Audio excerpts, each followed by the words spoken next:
welcome back to our second session of our learning today. So in our second session, as you know already, we study our book is Grammar Planet 2, right? So today teacher have the new lesson for you today that we talk about imperative. Unit 15 that is don't touch it, right? So I want you to open your book on page 65 and 66. So as you know already, the word that don't touch it is related with our grammar is imperative, right? So now teacher want you to know or to clear how to use imperative in our Grammar Planet 2 student book, right? So you to know or to clear how to use imperative form in our new lesson today. So teacher want you to prepare your notebook and your pen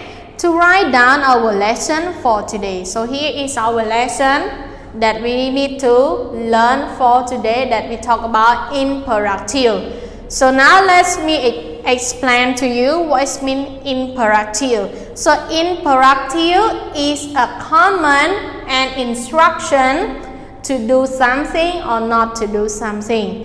You know the one that imperative is mean like the way that you can do it and you cannot do it. That's why we need to use that one to follow, right? Okay, so now example, sit down is the word that we call it imperative, that you ask someone to follow it, right?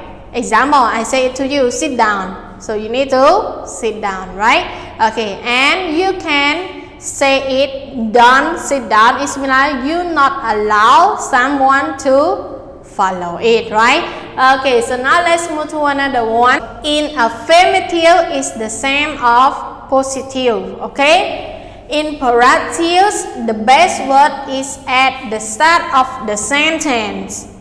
The word is always in the best form. The subject is left out. In some case, we can put you as a subject. However, this sound very strong, right? Okay, so as I told you at the moment already, imperative, you need to use that one to let someone to follow you and not follow you, right? It's mean like to do it or not to do it. Example, you can use like this, be quiet.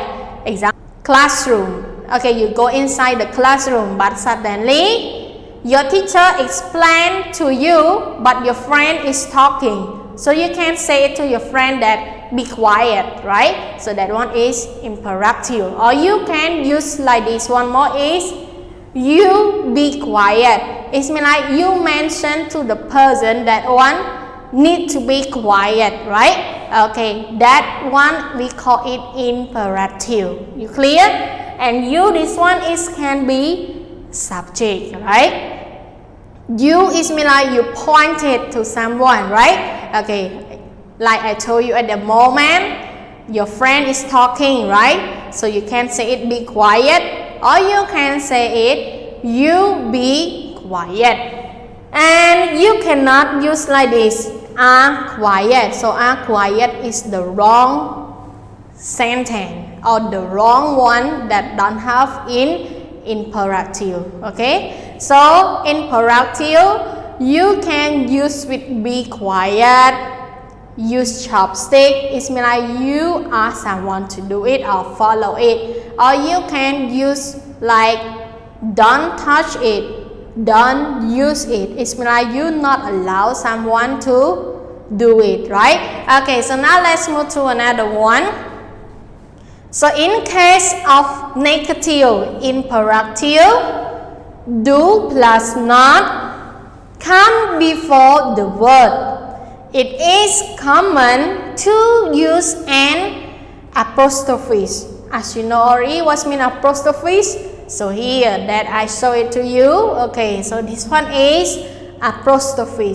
So example, do not stand up. So you can write like this, don't stand up, right? Okay, so this one is the long sentence and this one is the short form. Okay, you can say it in two ways. Do not stand up or don't stand up, right? In negative form of imperative. So remember, imperative we have two forms of using. One is positive form and another one is negative form. Positive form, you say it to another person that they need to do it. Negative form, you say it to that person but they cannot do it. It means like they don't do it, right? Okay, so now let's move to this one is the form of imperative that we have. Okay, imperative we have two forms of using is affirmative and negative. So in affirmative we have be quiet, take off your shoe, drink water. So as you always hear it from your mom or from your friend that when you are so thirsty, you need to drink water because they tell to you to do it, right? Okay, so now move to negative. Negative is we have don't talk, don't stand up, don't drink soda, right? Okay, don't is we like you cannot do it, right? Or you cannot follow it. You got it, everyone? So informative we have just only two forms.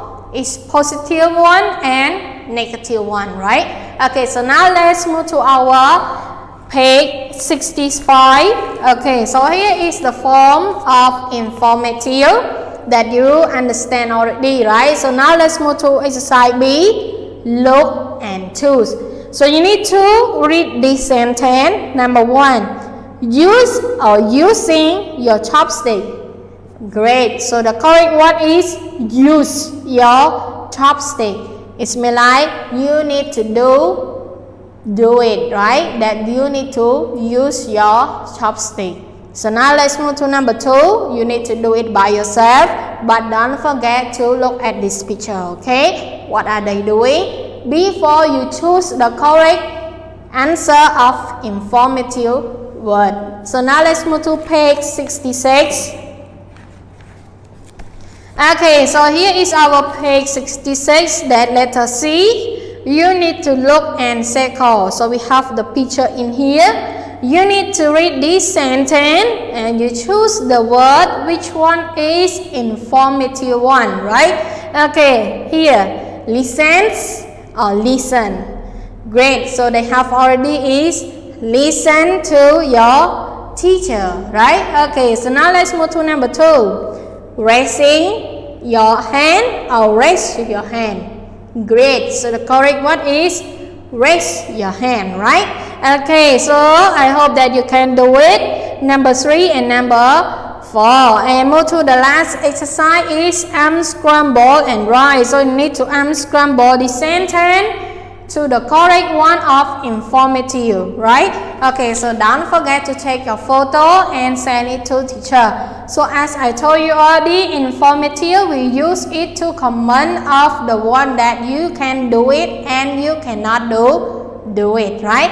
Okay, so now it's time to see you again on Monday. Goodbye.